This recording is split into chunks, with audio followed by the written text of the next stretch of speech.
Welcome, everyone. Hello, we're very pleased to have you with us today.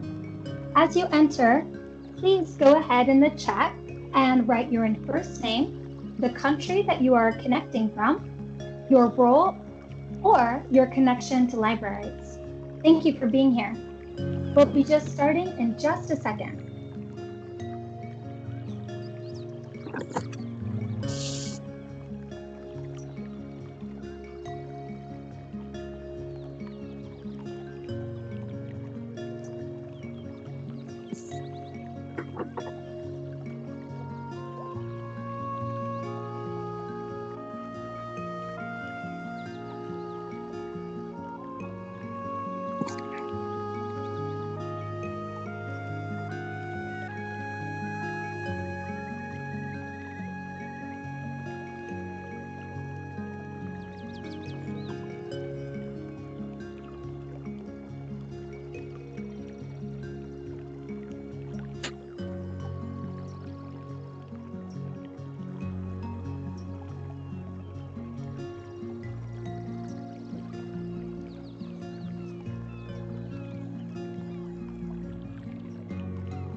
Very sorry, I'm moving the light in my eyes.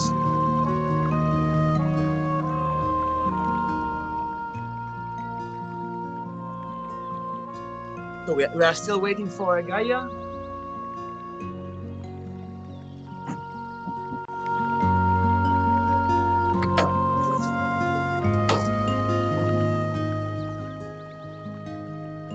Welcome, everyone. Thank you guys for joining us. We're going to go ahead and begin. If you would please, in the chat, please drop your first name, country, your role, and your connection to libraries.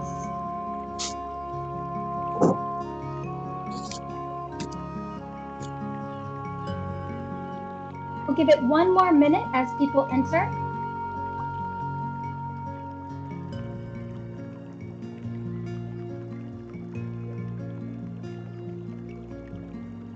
Thank you all for writing in the chat.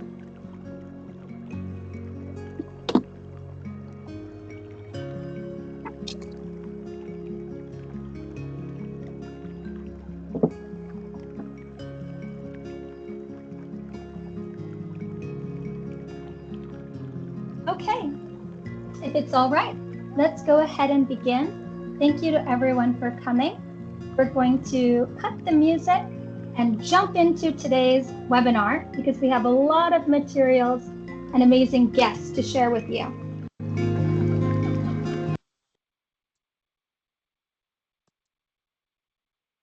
Thank you for continuing to write in the chat your name, the country where you're connecting to from, your role, and your connection to libraries. Okay, let's jump in. All right, so today we have special guest speakers with us for webinar number 2. So my name is Megan Lee. I'm a librarian from the United States, but I'm located in France.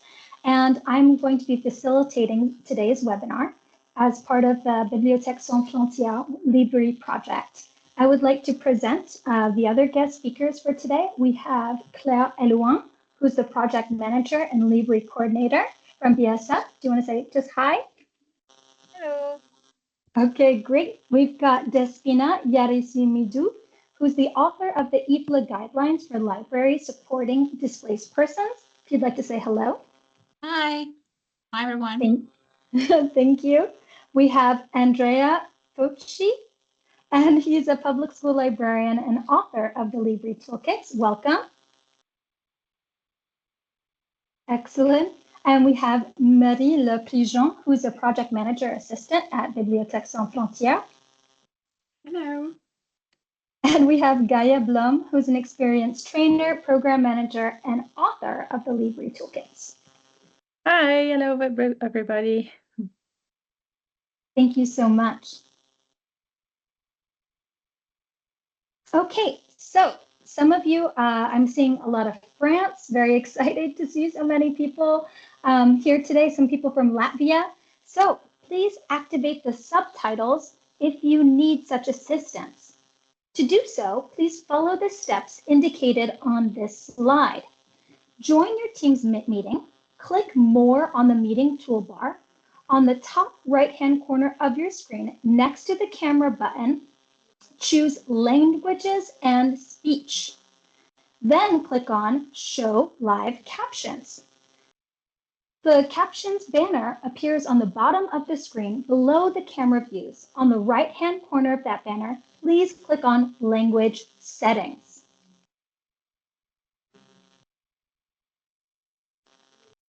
Then a language setting page will open. Please leave the spoken language spoken in the meeting as English, or else the translated subtitles will not work. Then activate the button on the left of the translate and choose your language.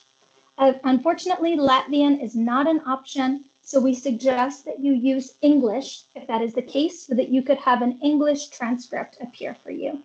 If you have any questions or concerns with the subtitles, please write in the chat. We will do our best to assist you. Maybe I can translate in French very quickly. So, en français, il faut aller dans Autres, puis dans Langage, mettre les sous-titres, et ensuite il faut choisir la langue parlée, qui est l'anglais ici, et vous pouvez choisir le français pour la traduction.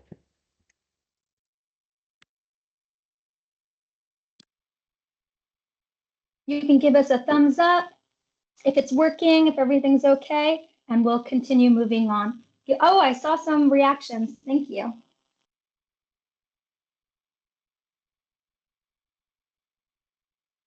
Okay, our agenda for today. So quick introduction. Now we're going to jump into our next part, which is going to be an IFLA Guidelines presentation by Despina. Then we will have a toolkit materials presentation by Claire, by Gaya, and Andrea. We're going to have the activity breakdown where Andrea is going to actually talk to you about implementing one of these activities and showing you some example of work created by participants, and a closing with just some logistical details so that you could join us next time. Thank you.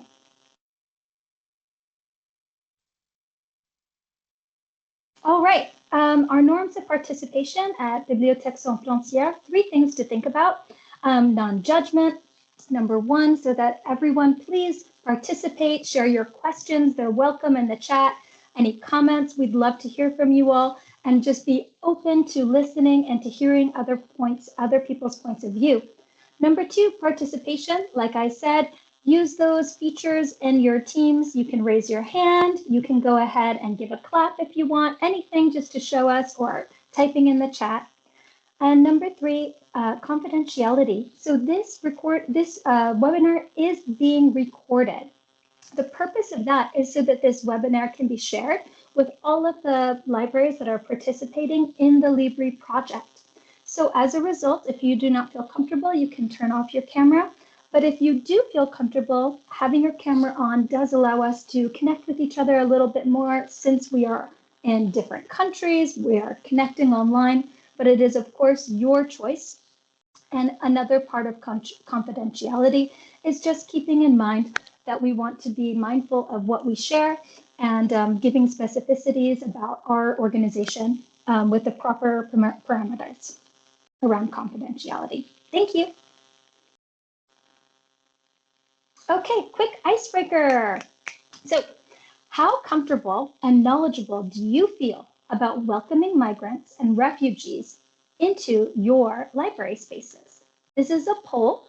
You can just go ahead and select your answer. A, I feel very comfortable and well informed.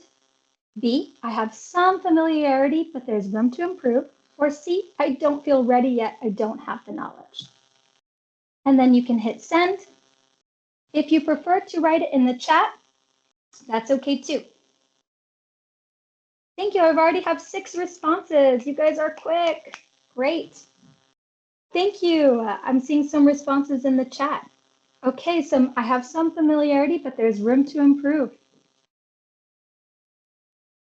Excellent. So hopefully, if we were to do this poll at the end of today's session, we would have a lot, maybe more A's as well, but that's why you're here. So thank you for being here today. So we can all learn new skills and go away with resources that you can put into practice.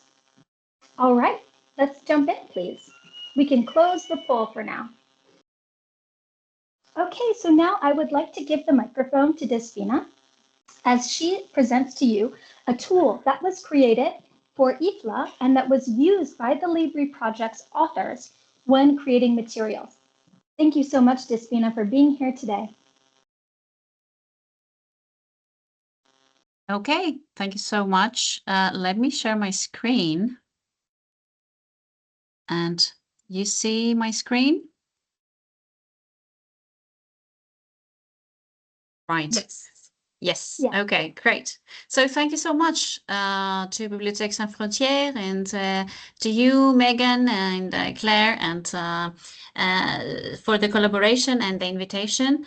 And I would also like to acknowledge two former women superheroes, basically, two former chairs of the IFLA section on equitable and accessible library services, who were the ones who worked also very closely with me and published these guidelines approximately a year ago.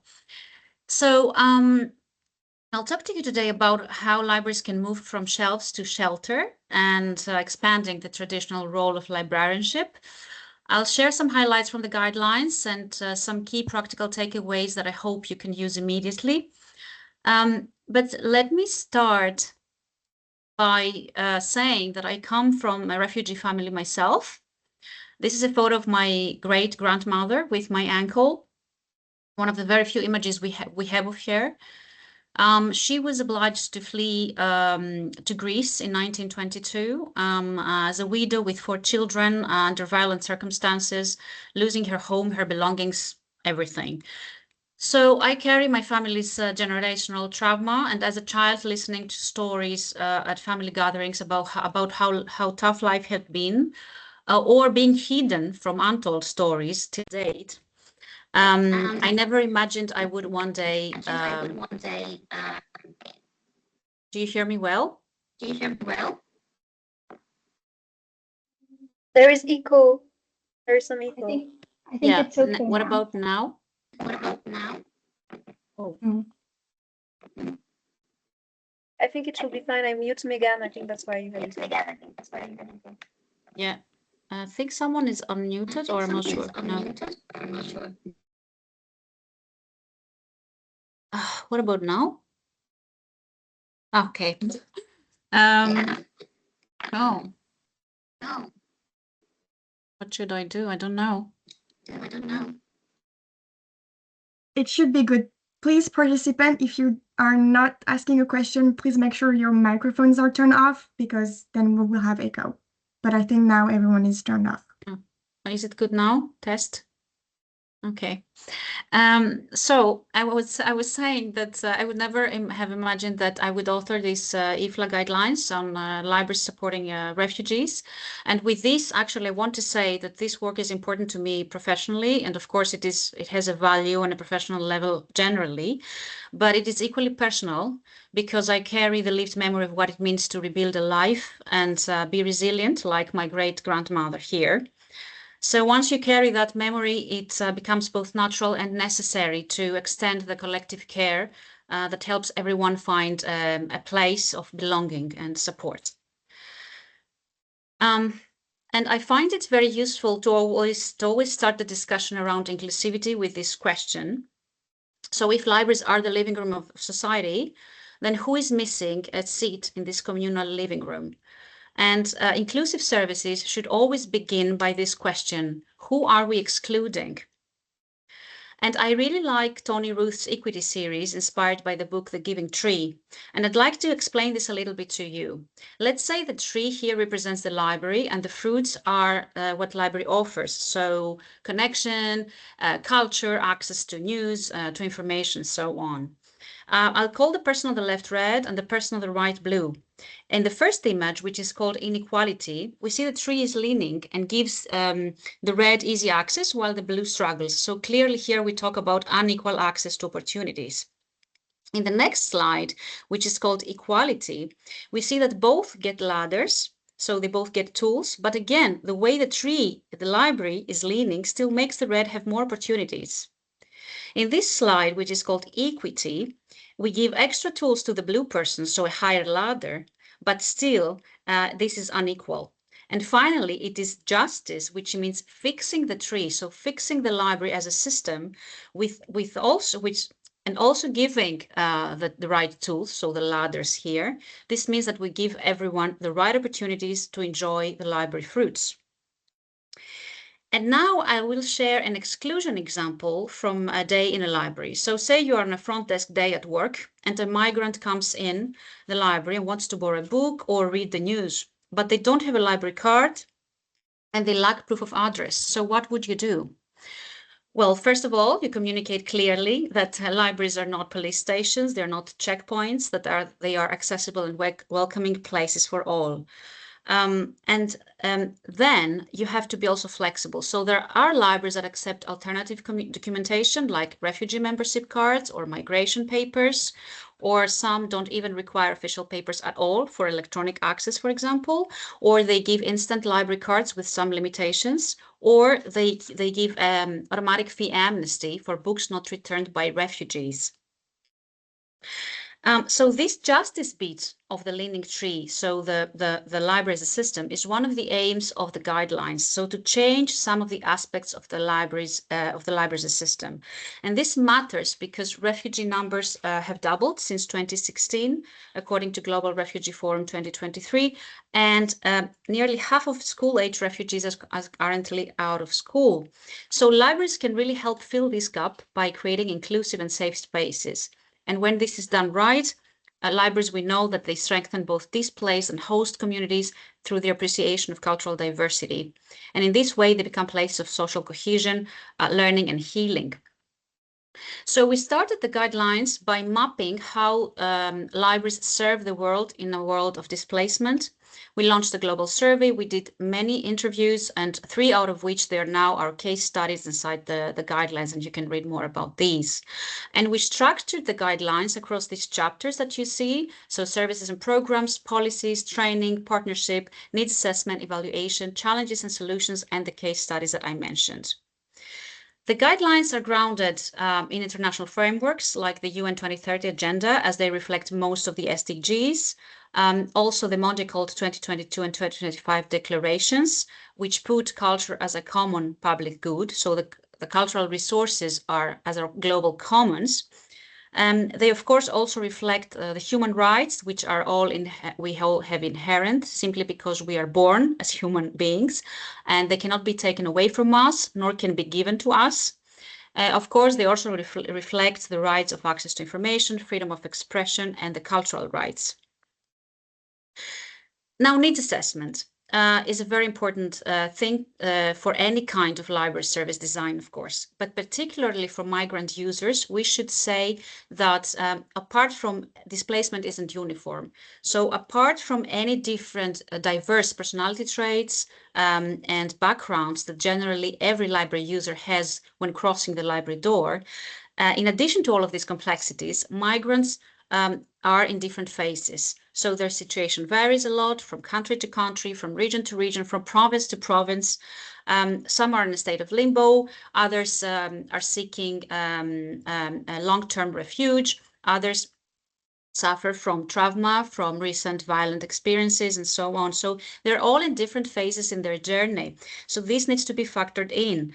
And this is an example of a needs assessment. For example, you start with understanding where your migrants come from in your province, your city, and what languages they speak.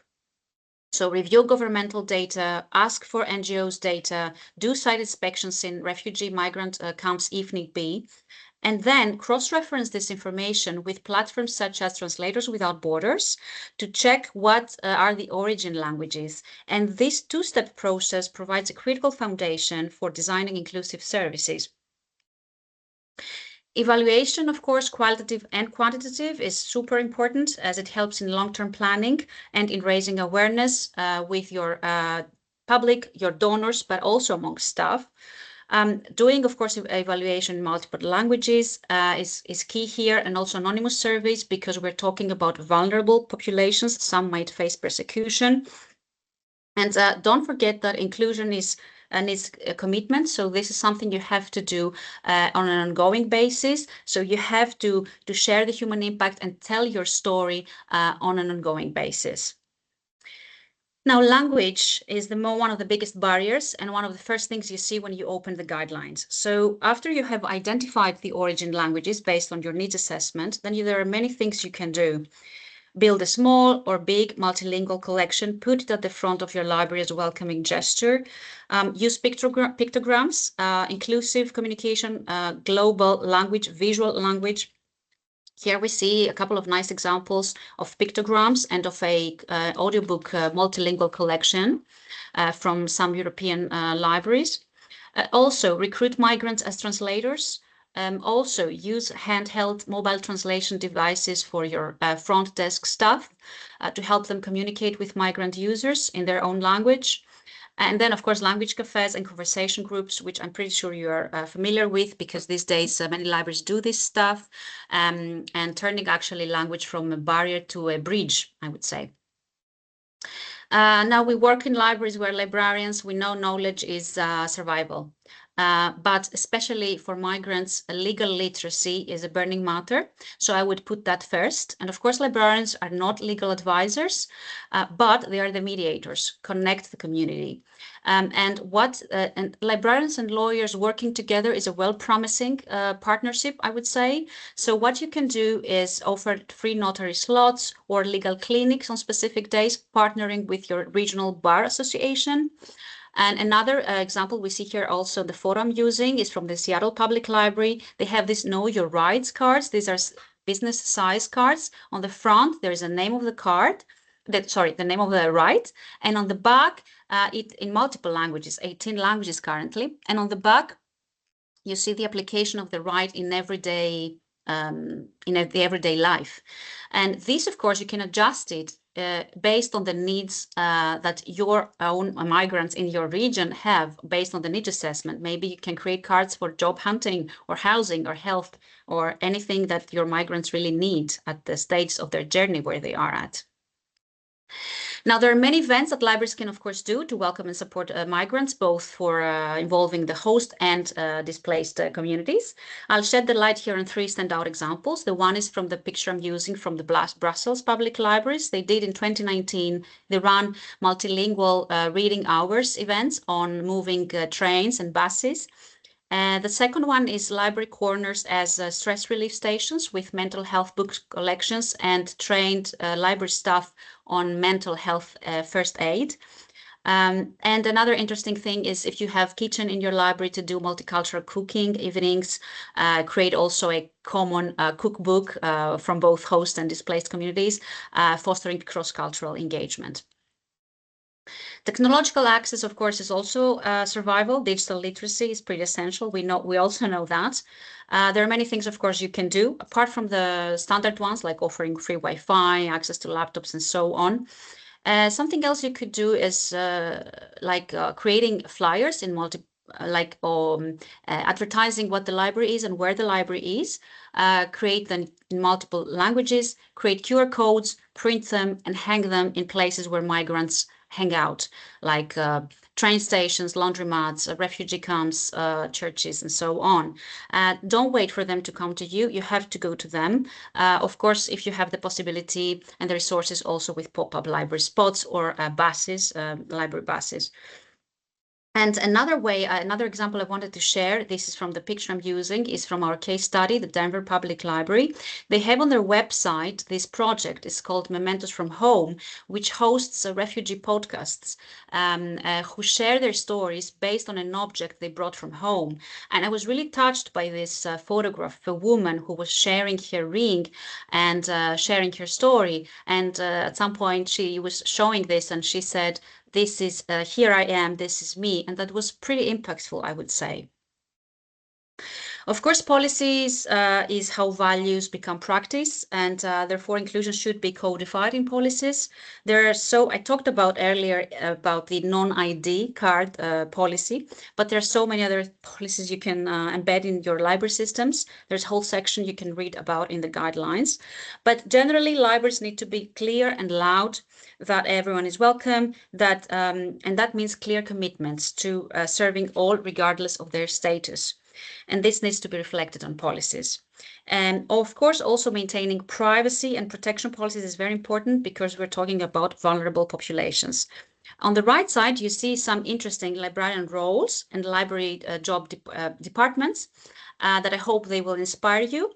And maybe you suggest a change in your job title if you're focusing on heavily on working in this area. Now, of course, reflecting inclusion in strategic planning is crucial. So support for migrants must be embedded in your library's core mission.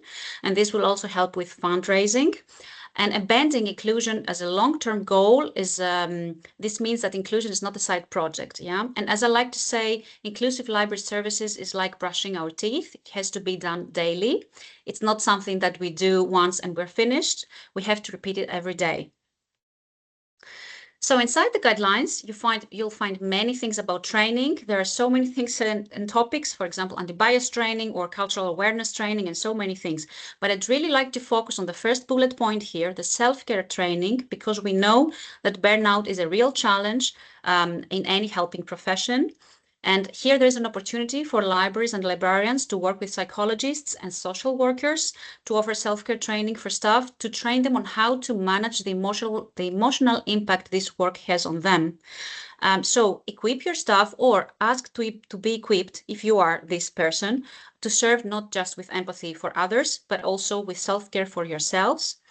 Lately, we know that libraries focus more and more on looking inwards to their own workers, rather than just outwards to their own community. And this is something that we should definitely take into account. Now, partnerships, super important, also for funding purposes. We know that libraries like funding, and especially in projects like that. But with a 5-10-year planning with partners, with donors, this probably could be the solution. I shared here an example. This library created an Excel file. It's actually accessible publicly. And they mapped the humanitarian organizations in their own region. They classified them, and they have these taxonomies that you see. And they also, I have now deleted what is inside for privacy purposes, but they have created also, they note the organizations they work with or wish to work with. And this is also raising awareness among staff. I find it quite clever and efficient. So it's an example you might want to do. And of course, partnerships have another angle, which is very important. So partnering with migrants themselves. Some libraries have migrants on their advisory boards, and also hire them as consultants for translations or service design. Now, a call for you all.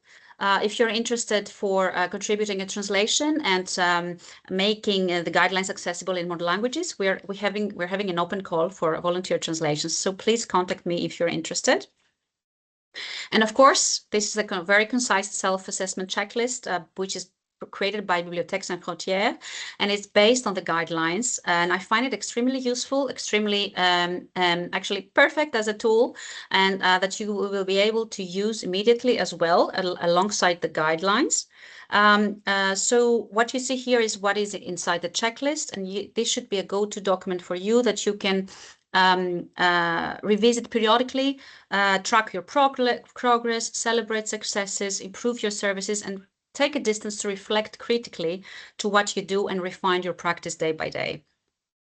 So this is my last slide, my closing slide. So I started by saying how libraries can move from shelves to shelter. And now I want to go a little bit beyond. I want to propose libraries going from learning to caring. We live in a world of marked by global displacement. And if libraries want to remain relevant, they need to learn how to serve the world. But to do that, we might need to fix this leaning tree. So the library as a system. So to unlearn some of our processes, rules, perceptions, and prejudices in order to be able to serve the world in partnership with our communities. And I'd like to leave you with this quote of a British poet, George Eliot: "What do we live for if it is not to make life less difficult to each other?" And with this testimonial of a public librarian who submitted this to our survey of the guidelines, who said, communities need more than just information to survive, they need hand-holding. And when we began thinking about the visual identity of the guidelines, this image on the left became our starting point, representing this hand-holding that this librarian described, people holding hands in a circle, symbolizing care and connection. And this evolved into our last image, final image, which shows never-ending concentric ripples, illustrating the multiplier effect of one caring library action, of one caring librarian holding the hands of each other. So I believe librarians do have the superpower to make the societal ripple happen, leading with humanity and empathy every single day. Thank you so much. And I am here now and later for any discussions and questions you might have. Thank you. Thank you so much. That was such a thorough breakdown of your guidelines. And I think you've given us all a brave call to action that many, many will take. So thank you, Despina. I'm going to pass it over to Claire because she is now going to present the LiBri toolkits that were made with that document in mind. Yes, thank you very much, Megan. So I'm Claire, I'm actually the project coordinator, European coordinator of LiBri, which is the project that works with libraries in Italy, Romania, Poland, Latvia, and France to help them developing strategies to support the integration and inclusion of migrants through libraries. And so we developed, like very early in the project, we started to collect a lot of good initiatives that were taking place in the 5 countries, and then we designed a documentary plan on which actually represents how the library can act to support the inclusion and integration of migrants. And thanks to that, we recruited a team of authors to help us writing the guidelines based on all the good practices. Not the guidelines, sorry, the toolkits. Based on all the good practices we had collected. So I'm going to give you a quick overview and then I will pass the mic to their authors.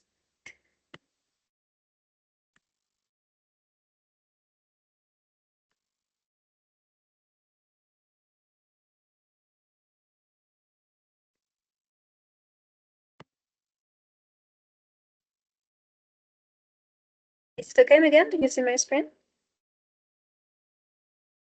Yes. Okay, thanks. So actually, of course, we like the conclusion we had were quite similar to those of IFLA. So the toolkits actually show that we think there are 4 main categories in which libraries can develop their services to be welcoming for migrant audiences. So the first one, like they can develop their services to develop a supportive and welcoming information hub.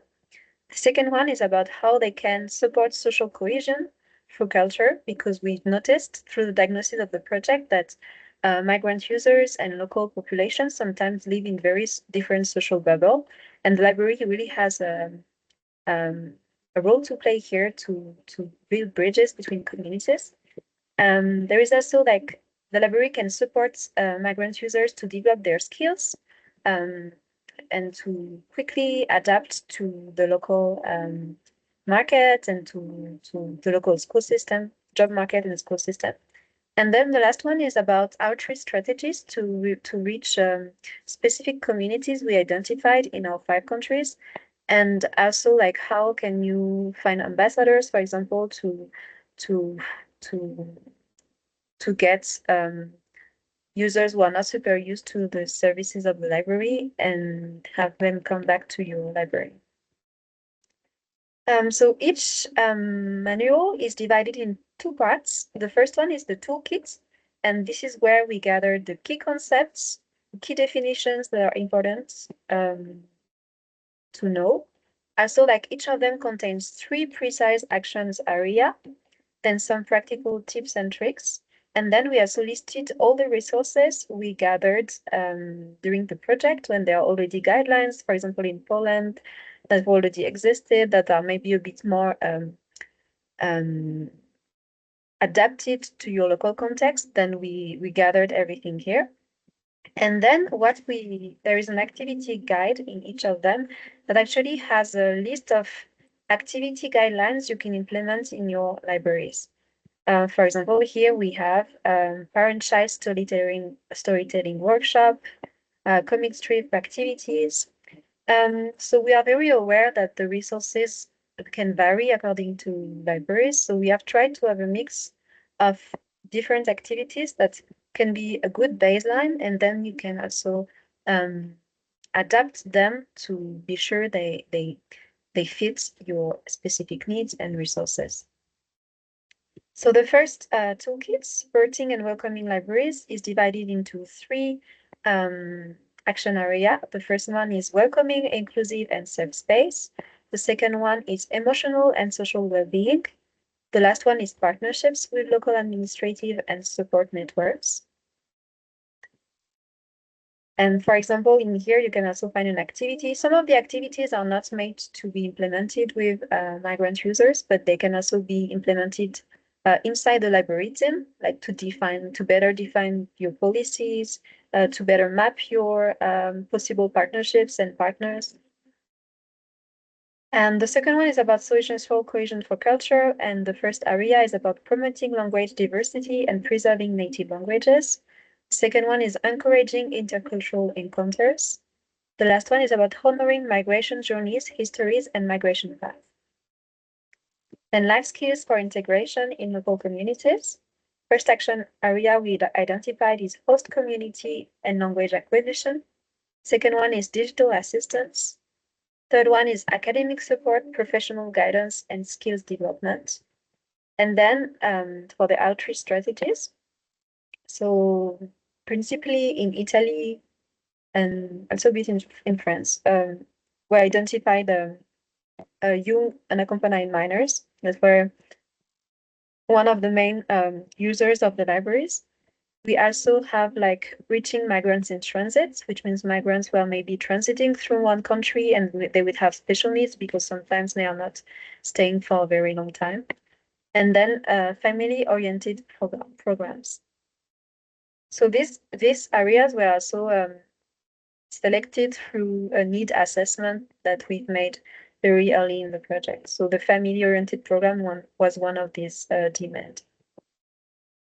So now I'm gonna give the mic to Gaya. So Gaya was one of the authors of the toolkits. Thank you. Gaya, thank you for being here. We're going to switch now to speaking with Andrea and with Gaya, and they're going to be talking with us about these toolkits that they authored. Michaela Churchill, one of the authors, is not able to be here today, so they are talking for her as well. Claire, if you don't mind, we can remove the screen share because we were hoping just to share it between ourselves so we can see each other as we have a conversation. And right there, the thing that you are seeing is some practical tips and tricks. So I asked Gaya to talk to me about some of the things that she was very proud of with this project. And that was one of the things that she wanted to highlight. So would you mind telling us a little bit about that idea of the tips and tricks and why you think that's a very good place for people to begin as they're looking at the toolkits, Gaya? Thank you so much, Megan, for giving me the floor. And thank you also, Claire, for organizing together this webinar to give Andrea and me the chance to share the toolkits and the activity guides, which we're, of course, very excited about because we've been working very intensively to develop this. And we hope it's going to be very useful for a lot of librarians in Europe. Yes, Claire already briefly highlighted what is in the toolkit. So the toolkit is really had a lot of background information about different concepts and activity areas. And there we also shared already some of the examples of activities which already exist in Europe, because of course there are already a lot of good practices in France or in Romania or whatsoever. So we also try to highlight those and share them. And indeed, as Megan, you were highlighting, we also included in each toolkit some tips and tricks, because we thought, well, librarians might also be busy. Maybe they don't have time to always go that much in depth. So why don't we just share some tips and tricks which can actually also already easily facilitate the work and improve the access of people with a migrant background to libraries. So for example, the one which was just shown very briefly, was in the toolkit about supporting and supportive and information hubs. And there we focus a bit on the aspect of psychosocial support and the need for good information, accessible information. And then, for example, some of the tips and tricks we have, like the importance of like a clear signage and materials. So to really ensure that people can find the books, that they can navigate easily through the library, but also, for example, the importance of creating cultural awareness training to staff, and also to map the local ecosystem. So to know what kind of local organizations are there, with whom you could partner. So for example, if migrants have specific questions, that you can easily refer. So there's like each toolkit has like a list of like 7-8 tips and tricks of things which can be easily implemented. I'm not going to repeat them all due to time, but I hope you can all have a look at it. And I think we thought it was very useful. And of course, we hope this is also the reality. Yeah. That's an answer to your question, hopefully, Megan. Definitely. Thank you so much. I really encourage everyone to check those out because it can be overwhelming. The toolkits have a lot of material. They're lengthy. And so don't get overwhelmed. Don't feel like you have to do everything. You start little by little. And as Despina was talking earlier about the checklist, you can do that with your group, and that will also help you center your work. Gaya, I was curious too about what kind of audience the activities are targeting. Who could you do these activities with that are proposed in the toolkit? Yeah. Well, first of all, of course, the toolkits and activity guides are designed for librarians and their staff, the people they closely work with, to really make libraries more accessible to people with a migrant background. To do this, we thought, well, there are different audience with whom you could organize activities. So what we did is we have come up with activities which librarians can do, for example, with people from a migrant background, but there are also activities which librarians could do among their staff, or there are also activities specifically targeting youth or targeting children. So there's a lot of diversity. Let me give you some examples. For example, there is one activity which is about doing a focus group with librarians and people with a migrant background to have like a small discussion on what are now actually the needs of people with a migrant background. What are they enjoying in regard to library? What are they missing? What do they know about libraries? What do they want to see? So to really have this discussion, so we have like really described the activity very clearly on how you could organize that. But there's, for example, also the activity Claire was already briefly referring to about storytelling or about developing stories with parents and their children, because it's not all in some cultures parents are not so used to read out books to their children, but then there's an activity where they can do it together or they can even develop their stories. So that is specifically focusing on parents and their children. There's another activity which is, for example, really focusing about librarians and people with a migrant background to really bring the host community and people from a migrant background together. For example, by organizing a human library where you invite people with a migrant background to tell a bit about their story, so that and then people from the host community can actually share and exchange. So there are really a lot of diverse activities. In total, we have like developed about 32, as there are like 8 in each toolkit. So we hope there is always one which fits your needs. So, and it really is fitted to different audience. So depending on what you would like to do. Yeah. Thank you for that answer. And I love that you spotlighted one of the activities that's very co-creational in terms of inviting members of the library community that are from a migrant background to share their stories. And so that it's not just about, us saying, come into our spaces, but also make it your space and tell us your stories so we can all learn together. I love those activities. And that brings me to this idea about the complexity of the activities.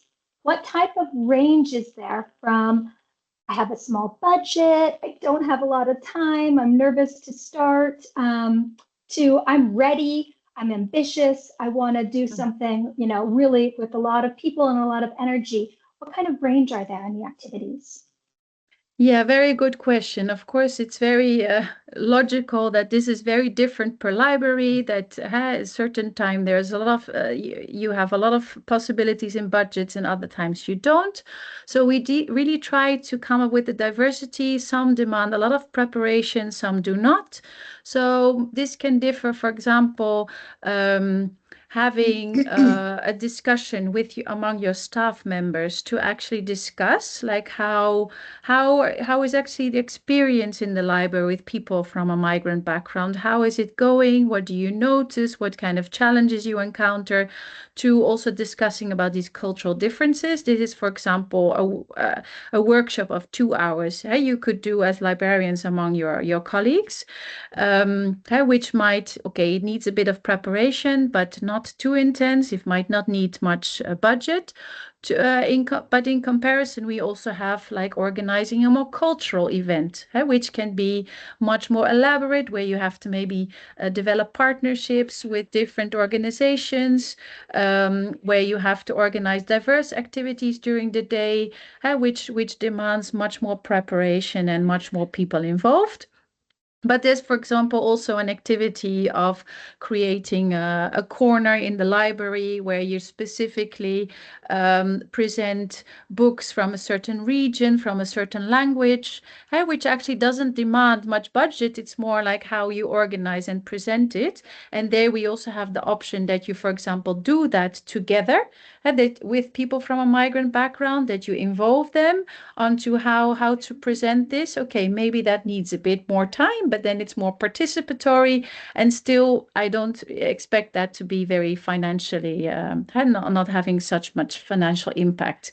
So it really differs. There's a lot of diversity from low to high intensity, like preparation and versus financial demands. Yeah. Thank you for answering those questions. And I love what you said about just, creating that space in the library with books and resources in other languages. And I always notice when I go to libraries, do they have books in English here in France? And if so, is it labeled so that I can find it easily? Just those kind of things. By having in my library, I would have my students help me make maps or flags or something to represent, so that they did it. So it made it just kind of more visually stimulating. So thank you so much for sharing that.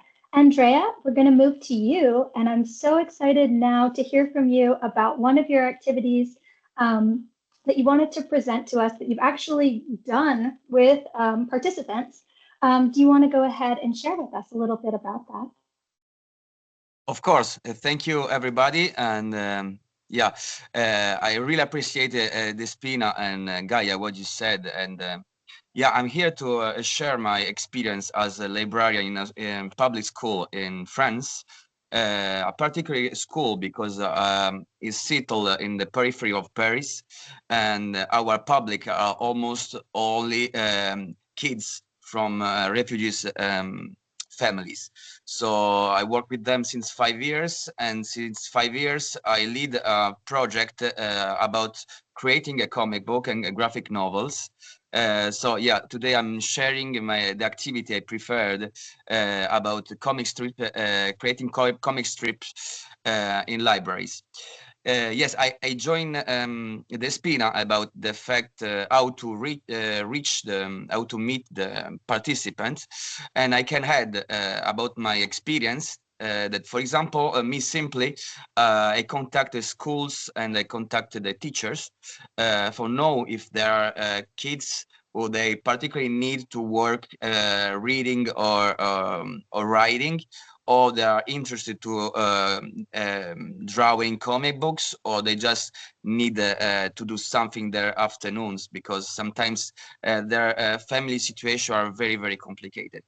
So yeah, I contact the school, I contacted the teachers, and then I speak with families, because sometimes they're a bit scared that the things are expensive. So I have to explain them that it's for free, and what's the goal of the project. That's for me the best way is to meet personally these people and see what they need, how they live. So how to find participants? I said, yeah.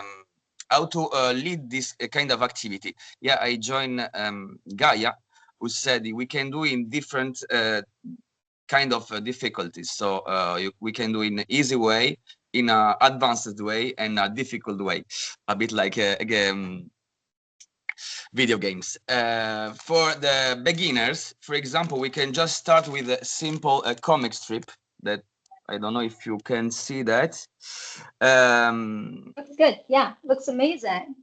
Yeah, this is a kid, little girls who made it, and or with the yeah, I did it with the 6 and 7-year-olds. So very simple things. With elder kids, we can do more ambitious comic strip. And my project that I lead since 5 years, we took all these comic draw, and we collect them in a big comic book, which is published by the city of Paris. Now, how to do that? It's difficult to do it in 2 hours, as we wrote in the book. For me, the best thing is to organize a fixed appointment, for example, once or twice per week, for a period like for 6 months, because sometimes kids, they need to times to appropriate the technique and even to discover the library.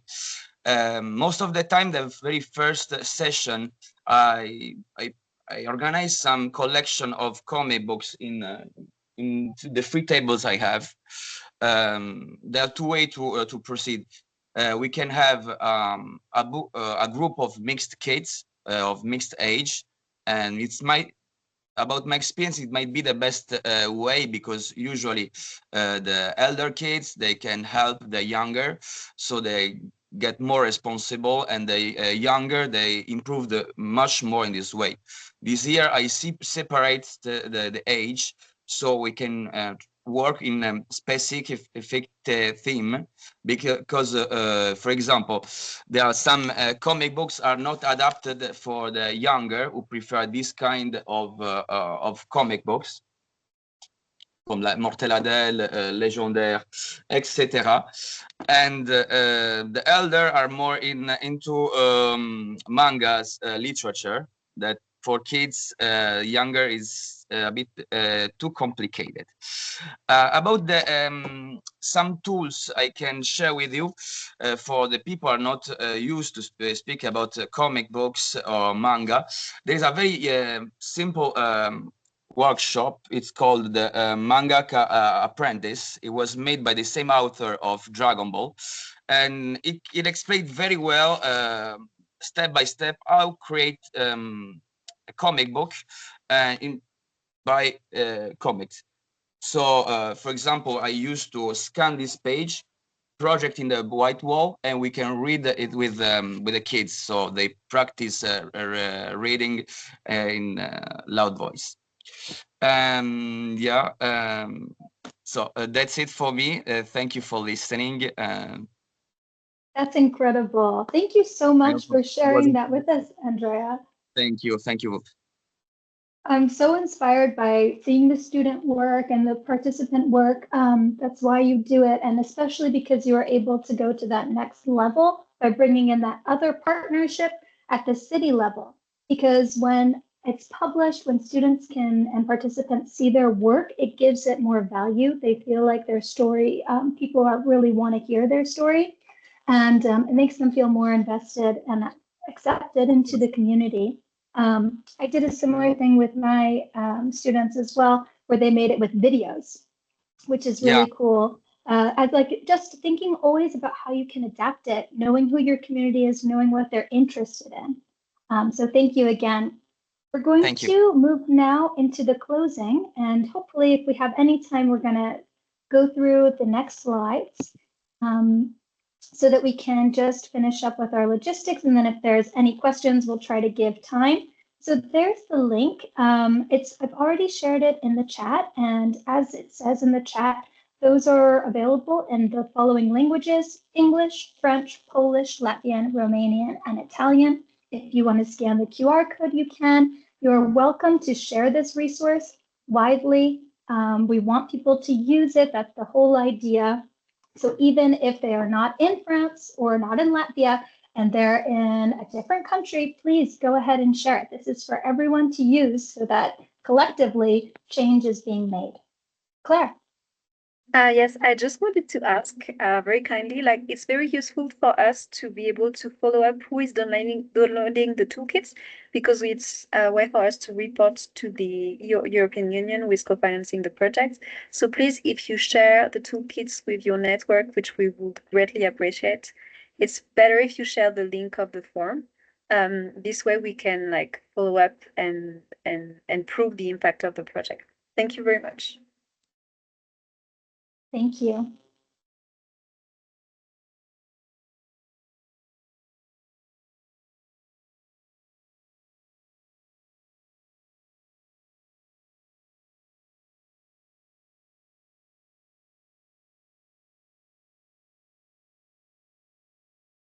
Okay, we can move on to the next slide. All right, so are there any questions? We have just a few minutes before we go to our final evaluation. Would anyone like to pose a question in the chat?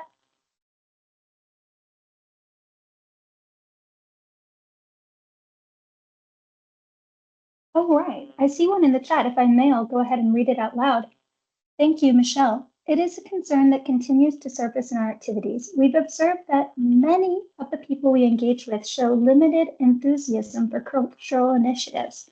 In part, this stems from the language barrier, which remains difficult to dismantle, especially given the challenges of finding bilingual volunteers who are both available and willing to commit consistently. More broadly, there seems to be a prevailing disinterest in anything perceived as non-practical. Even when participants express curiosity, it rarely translates into continuity. Attendance is sporadic, punctuality is almost non-existent. My impression is that the cultural life we envision feels distant from their lived reality. Many are navigating overwhelming bureaucratic and logistical pressures, and creating creative workshops or readings simply don't register as valuable or urgent. In response, we've introduced practical offerings, Italian language courses, and a tailoring class, which have been more accessible. Still, we struggle to create meaningful engagement with the cultural dimension. What advice do you have? This is such a good question. Would anyone like to take the mic for a second? Any of our guest speakers or panelists? Yeah, please, Despina. That's really a very good question, and it has so many things actually in it. Something that comes to my mind, that is, first of all, there is this thing in the guidelines. I don't remember now the number exactly, but I'll write it when I find it. Is first of all create also spaces where language actually is not required so much. So, for example, ask people to come and fix things, like do things with their own hands only, you know, that things that not really require language, which is indeed a very crucial barrier. And then I think with the offerings that you do with people inviting, also I think you think of ways how to expand your offerings. So there is also this thing in the guidelines. Again, I will write the number, saying, for example, work with LIS students who you never know about their language skills and so on, who might become your interns or volunteers in the future, who might have also language, they speak those languages and so on. So I don't know, expand like the offerings through other networks that you haven't thought of. Of course, LIS students is not something that you haven't thought of, but maybe also like Gaya said, expand it to other businesses apart from libraries. So that's the first things that come to mind. Yeah, but I don't want to take much of the time from other speakers as well. Gaya, did you want to speak on that? It's 3 o'clock, Yes. so those of you that are leaving, we understand if you have to go. If it's okay, we'll continue with finishing up this conversation, and I'll share in the chat an evaluation, and there's a link also for registering for the December 16th event, also in the chat. But please, Gaya, we'd love to hear from you. Yeah, thank you. And thank you. I fully agree with what Despina was just sharing. I just wanted to add that indeed, there are cultures in which going to a library, people are really not familiar with that. So there is a huge barrier. So in that, if we're talking about the group of refugees or asylum seekers, it would definitely be good to start up partnerships with refugee or migrant organizations to kind of facilitate also this access, to maybe organize like tours in the library, if possible, in their language, and indeed, as Despina was suggesting, also to offer books in different languages.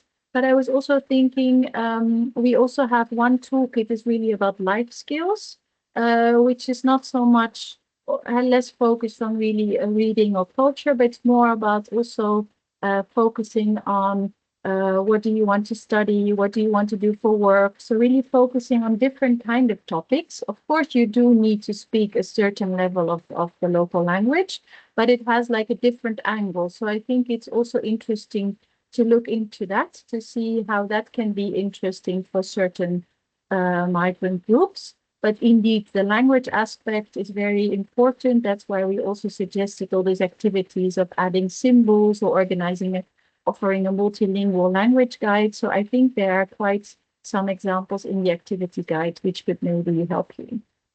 Yeah. Thank you so much. Claire, please share with us.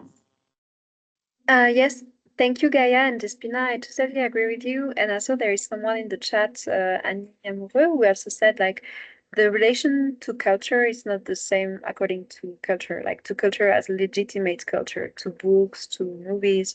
And also one thing we noticed very early in the project, it was First Terre d'Asile, which is an association working with asylum seekers in France. They shared that the migrant groups they were working with are actually very busy, and they have a very huge mental burden regarding to having to find a job, having to deal with their administration status. So sometimes I think what we recommend is really to co-create the activity you are willing to develop, because this is the best way you can be sure the services you will provide respond to the needs that are actually really the most urgent one of the person you are seeking to welcome in your library. Thank you. And I just wanted to add as well, congratulations to you for getting them involved with the things that you're already doing, like the language initiative. That is not a small thing, that's huge. And Despina had talked earlier about self-care, and just be proud of the wins you have.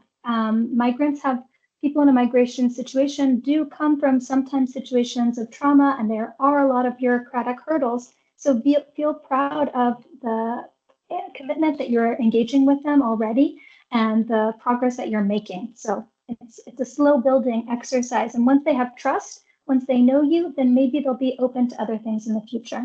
So thank you so much. Are there any additional questions? I know we're out of time, so it's okay if not.